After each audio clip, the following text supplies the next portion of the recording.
దయచేసి ఎవరు మాట్లాడదు. ఆర్ఓబి పనులను పర్యవేక్షించడానికి రావడం జరిగింది.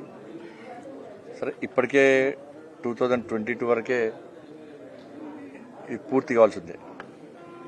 2017లో అలా టెండర్ ప్రాసెస్ అంతా ఇది ప్రారంభించవలసినటువంటి సందర్భంలో కోవిడ్ వల్ల ఒక 1.5 year లేట్ కావడం, దాని తర్వాత కొంచెం డిజైన్ మార్పియాలని చెప్పి ఆలోచనతో అధికారులందరూ ఆ డిజైన్ మార్చిన తర్వాత నెక్స్ట్ ఫ్యూచర్లో ప్రజలకు ఉపయోగపడాలి, ఇబ్బంది రావద్దు, వేరే ప్లాన్ చేద్దామని చెప్పి కొత్త ఆలోచన వచ్చిన తర్వాత ఆ డిజైన్ మార్పు జరిగిన తర్వాత ఎస్టిమేట్ పెరగడము, దానివల్ల కాంట్రాక్టర్ కూడా చేయడానికి వెనుక ముందు కావడము, తర్వాత రీటెండర్ మళ్ళీ టెండర్ పెట్టడము. ఇది ఈ సంవత్సరము ఆగస్టు 2024 ఆగస్టు వరకు వాళ్ళకు టైం ఉంది కాంట్రాక్టర్లకు. కాబట్టి అందుకే గతంలో కూడా అధికారులతో మాట్లాడడం జరిగింది. నేను హైదరాబాద్లో కూడా దీని మీద రివ్యూ చేయడం జరిగింది. కరీంనగర్ ఆర్ఓబి ప్లస్ ఉప్పల్ ఆర్ఓబికి సంబంధించి దాదాపు ఇప్పటికీ 2-3 సార్లు రివ్యూ చేయడం జరిగింది. సరే, స్పాట్ మీదకి రావడము ఇవాళ ఫస్ట్ కావచ్చు. గతంలో కూడా నేను వెళ్ళేటప్పుడు అధికారులు లేకుండా చూసి వెళ్ళడం జరిగింది. కాబట్టి ఆగస్టు లోపలనే దీని పనులు పూర్తయి ప్రజలకు అందుబాటులో తీసుకొచ్చే ప్రయత్నం చేస్తారని చెప్పి హామీ ఇచ్చారు. నేను కూడా వారు చెప్పినా తప్పకుండా నేను రెగ్యులర్ గతంలో ఏ విధంగా ఫాలో అప్ చేసినో మళ్ళీ తిరిగి ఫాలో చేస్తా. ఇది గతంలో కూడా రాష్ట్ర ప్రభుత్వం సహకరించకపోవడం, రాష్ట్ర ప్రభుత్వం కూడా దీన్ని పట్టించుకోకపోవడం, రైల్వే అధికారులు ముందుకు వచ్చినప్పుడు కూడా వాళ్ళు సరైన విధంగా సహకరించకపోవడం, ఏంటంటే కేంద్రం చేసే పనులను ఆలోచన చేస్తే ఒక బదనాం చేసి దాని రాజకీయ లబ్ధి పొందాలని చెప్పి ఆలోచనతో బదనాం చేసే ప్రయత్నం చేస్తున్నారు. ఇవాళ ఏదో రాజకీయం కోసం రాలే, రెగ్యులర్ ఫాలో అప్ చేస్తున్నాను నేను. కొంతమంది మేధావులు ఉంటారు పాపం, వాళ్ళు చాలా పెద్ద మేధావులు అన్నట్టు, వాళ్ళు అప్పుడప్పుడు వచ్చిపోతూ ఉంటారు అన్నట్టు. వాళ్ళు కేంద్ర ప్రభుత్వ పనులు ఎక్కడ కూడా ఆగాయి. రాష్ట్ర ప్రభుత్వాలు సహకరిస్తలేవు. చాలా ప్రాంతాల్లో రాష్ట్ర ప్రభుత్వం సహకరించకపోవడం వలన ఇబ్బందులు వస్తూ ఉన్నాయి. నేరుగా కేంద్ర ప్రభుత్వ వాటావని 100% వాటావని కూడా కంప్లీట్ పనిలేకపోతున్నాయి. బట్ ఇక్కడ గతంలో రివ్యూ చేయడం జరిగింది. అధికారులు కూడా నేను సూచించడం జరిగింది. ఎట్టి బస్సులో ఆగస్టు లోపలనే జూలై వరకే ఈ పనులను వెంటనే పూర్తి చేయాల్సినటువంటి బాధ్యత తీసుకోమని చెప్పి అధికారులను కోరడం జరిగింది. అలాంటి పనులు ప్రారంభమైనాయి. ఇంకా పనులు వర్క్లను స్పీడప్ చేస్తారు. ఇంకా స్పీడప్ చేసి ఇక్కడ ప్రజలకు ఇబ్బంది కాకుండా ఏ ఆలోచన కోసం మనం ఈ వర్క్ స్టార్ట్ చేసినామో తప్పకుండా దానికి అనుగుణంగా వర్క్ను స్పీడప్ చేసి గతంలో డిజైన్ మార్పు సందర్భంగా జరిగినటువంటి ఇబ్బందులు మళ్ళీ తిరిగి రాకుండా ఒక ప్లాన్ ప్రకారం ప్రణాళికాబద్ధంగా పనులు ప్రారంభించడం. ఆగస్టులో కూడా పూర్తవుతుంది. మీడియా వేరే మాట్లాడాలన్నా అధికారులు పోతే వేరే మాట్లాడారు. మీరు కూర్చోరాదని మీరు నిలబడతారు, నిలబడాలి. తప్పకుండా ఎంపీ గారు సహకారంతో కూడా 100% మేము ఆగస్టు కల్లా ఈ కార్యక్రమాన్ని పూర్తి చేసి రోడ్ని పబ్లిక్ లోకి అందుబాటులో తీసుకొస్తామని చెప్పేసి ఈ సందర్భంగా రైల్వే తరఫున ఎంపీ గారికి మీ అందరూ కూడా కన్స్ట్రక్షన్ ఆర్గనైజేషన్ సౌత్ సెంటర్ తరఫున హామీ ఇస్తున్నాను. Thank you sir. అన్నగారు ఉప్పల్ నుంచి ఉప్పల్ స్టేషన్ గురించి కానీ ఉప్పల్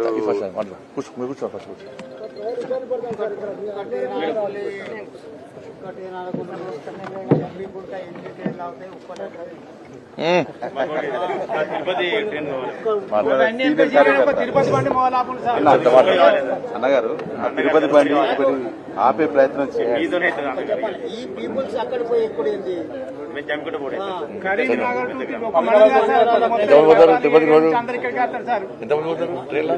చాలా మంది ఇక్కడ మండలం చాలా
చెప్పండి మీరు ఏమంటారు మీరు వ్యవసాయం మాట్లాడతారు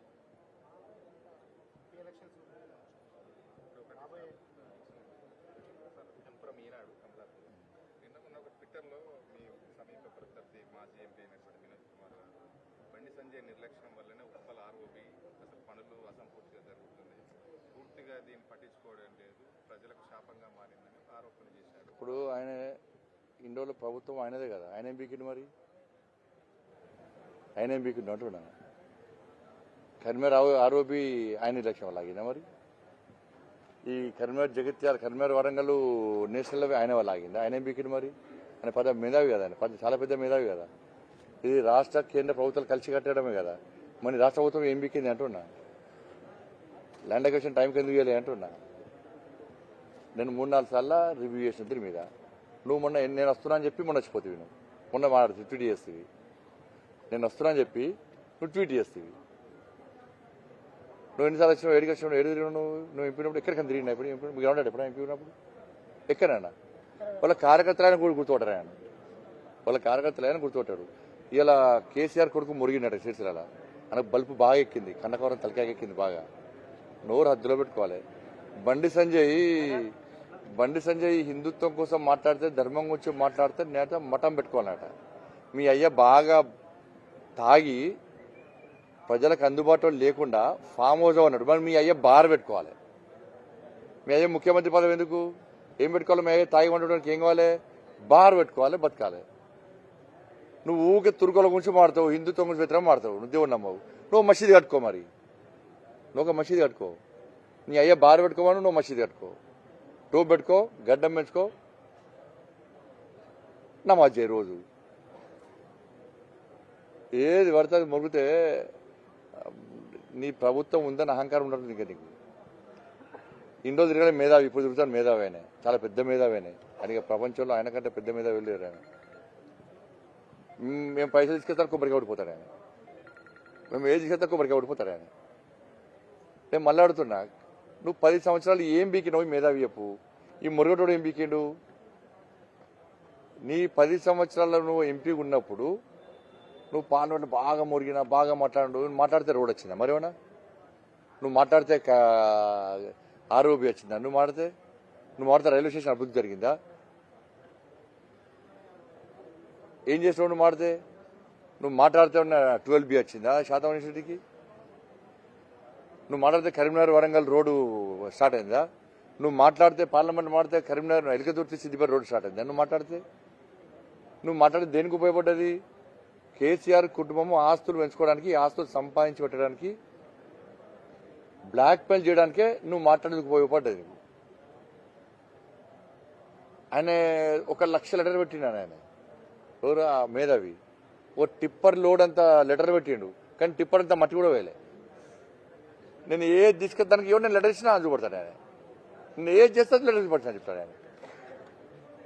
ఇప్పుడు ఆయన 10 సంవత్సరాలు ఉన్నాడు, కరీంనగర్ వరంగల్ రోడ్ స్టార్ట్ చేసిండు, ఎప్పుడు ఆయన స్టార్ట్ చేసిండా, ఎందుకు స్టార్ట్ చేయాలి మరి, ఆయన ఏం చేసిండు చెప్పు. ఆయన తెల్ల బట్టలు వేసుకున్నాడు, నేను చాలా మేధావి అని చెప్పి పబ్లిసిటీ చేసుకున్నాడు, దానికే పరిమితమైన ఆయన. ఇప్పుడు ఈ కొడుకు స్టార్ట్ చేసిన, తిరుగుడు స్టార్ట్ చేసిన కొడుకు, నేను అసెంబ్లీ ఎలక్షన్ అప్పుడే కేసీఆర్ కొడుకుని ఎవరు వినలేదు. నేను అంటున్నా అంటే మీ అయ్య లేకుంటే నీ బతికేంది చెప్పు. కేసీఆర్ కొడుకు కాకుంటే నువ్వు అంతమందిని ఎవరి కుక్కలు దేకలే, నేను కుక్కలు దేకలే, నేను కేసీఆర్ కొడుకు అని నేను ప్రజలు గుర్తించారు అంతే. అంతమంది బతికేంది చెప్పు, నాకు దాని క్లారిటీ. నాకు కేసీఆర్ అనే వ్యక్తి బయట రాకముందు కేసీఆర్ కొడుకు ఈ దేశంలో కానీ తెలంగాణ రాష్ట్రంలో ఎవరికైనా తెలుసా? నువ్వు మీ అడవుడు అడగలే, ఇంకా అడవుడు అడగని కదా వాపస్ వచ్చిండు. ఈనాడు పోటీ కడిగిన ₹1,00,00,000 సంపాదిస్తాడు నెలకు. ఎట్లా ఎట్లా బోల్ తోమడానికి అలా చిప్పలు కడగడానికి ₹1,00,00,000 జీతం వస్తుందా అని నేను చెప్పిన. రేపు బంగారంది పూత ఇట్లా తొమ్మిది స్టైల్గా తొమ్మిది వచ్చామన్నా. నీ బతికేని చెప్పరాదు, మీ అయ్యర్ లేకుంటే నీ బతికేని చెప్పరాదు. నేను మా నాన్న పేరుకు రాలే, మా నాన్న పేరుకు రాలే, మా తాత పేరుకుని రాలే. నేను ఫైట్ చేసేసిన. నువ్వేంటి చెప్పు. పెద్ద నాస్తికులు ఇద్దరు ఇప్పుడు పోటీ చేస్తా అనుకుంటున్న మేధావి, కేసీఆర్ కొడుకు, ఇద్దరు నాస్తికులు. కాబట్టి కరీంనగర్ పార్లమెంటు నియోజకవర్గంలో దేవుణ్ణి నమ్మటోళ్ళు చాలా మంది, మెజార్టీ ప్రజలు 90% కాదు 99% మంది ప్రజలందరూ, మెజార్టీ ప్రజలు దేవుణ్ణి నమ్మటోళ్ళు, దేవుణ్ణి పూజించేటోళ్ళు దేవుణ్ణి నమ్మనోళ్ళకి ఓటేస్తారా? చెప్పు. దేవుణ్ణి పూజించేటోళ్ళు, దేవుణ్ణి నమ్మటోళ్ళు దేవుణ్ణి నమ్మనని మూర్ఖులకు ఓటేస్తారా? యాదాద్రి అంటున్నావు, మరి యాదాద్రి మీ అయ్య కడతానో తప్పు కాదు. మరి మీ అయ్య నేను నిక్కార్సైన హిందువుని ఇట్లా పట్టుకున్నా కదా, ఇదే నమస్తే తెలంగాణ పేపర్లో ఇట్లా మరి మీ అయ్య నోడుతోని నీ నోడుతోని బొట్టు గురించి, హిందూ ధర్మం గురించి నేనే హిందూనని చెప్పించిన ఘనత భారతీయ జనతా పార్టీ. రాసిపెట్టుకో. గతంలో హిందూ అని చెప్పుకోవడం భయపడుతుంది మీరు. అలా యాదాద్రి ఎందుకు కట్టినో తెలియదా? యాదాద్రి మీద కోట్ల రూపాయల ఆదాయం వస్తుందని చెప్పిన మూర్ఖుని నువ్వు. సిగ్గుండాల కొంచెం దేవాలయాలని ధార్మిక క్షేత్రంగా మారుస్తావా, వ్యాపార కేంద్రాలుగా మారుస్తావా? నోరా మోరా అనేది. కాబట్టి వెంటనే నువ్వేం చేయంటే మీ అయ్యకు ఒక బారు పెట్టి నువ్వు ఒక మసీద్ కట్టుకో. మసీద్ కట్టుకొని నువ్వు నమాజ్ చేస్తుండు, మీ అయ్య మంది అవుతుంటాడు. ఎందుకంటే మీ అయ్య ఊక తాగి దేశం మొత్తం నవ్వుకుంటాడు మీ అయ్యని చూసి, నీ కుటుంబాన్ని చూసి. మీ కుటుంబం అంటేనే దరిద్రం. అది తెలంగాణ పట్టిన దరిద్రాన్ని పీడ విరోధ చేసిందే భారతీయ జనతా పార్టీ. మేము కొట్లాడతాను, మీ ప్రభుత్వం మీకు రాసిపెట్టుకో. మా భారతీయ జనతా పార్టీ కార్యకర్తలు మీ కుటుంబం యొక్క అరాచకాలను, మీ కుటుంబం యొక్క గర్వము, ఆ అహంకారాన్ని ప్రజలకు వివరిస్తేనే మీ కుటుంబం ఏంది. కార్ అట్లా రిపేర్ వచ్చిందట, 10 సంవత్సరాలు 20 సంవత్సరాలు కార్ రిపేర్ వస్తుందా? 10 సంవత్సరాలు కార్ రిపేర్ వస్తుందా? తాయి నడితే గట్టిన ఉంటుంది కారు. మరి తాయి కారు నడితే గట్టిన ఉంటుంది. నీ కారు సర్వీసింగ్ రోలే, స్క్రాప్ కోసం కూడా పనికి రాదు. స్క్రాప్ మొత్తం స్క్రాప్ అయిపోయింది నీ కారు. మొత్తం ఇనుప సామానుడు కూడా నీ కారు కొంటలేడు. అంటే ఏం కనీసం రాజకీయ అవగాహన లేని వ్యక్తులు కూడా నీకు ఓటే రాసిపెట్టుకో. నువ్వు రాసిపెట్టుకో.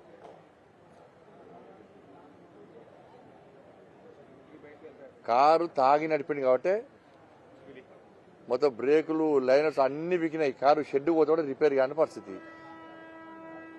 అది ఇనుముగా మారింది. దాన్ని కొనడానికి కూడా ఇవ్వలేరు. రోడ్డు మీద పడేసారు, అయిపోయా కదా.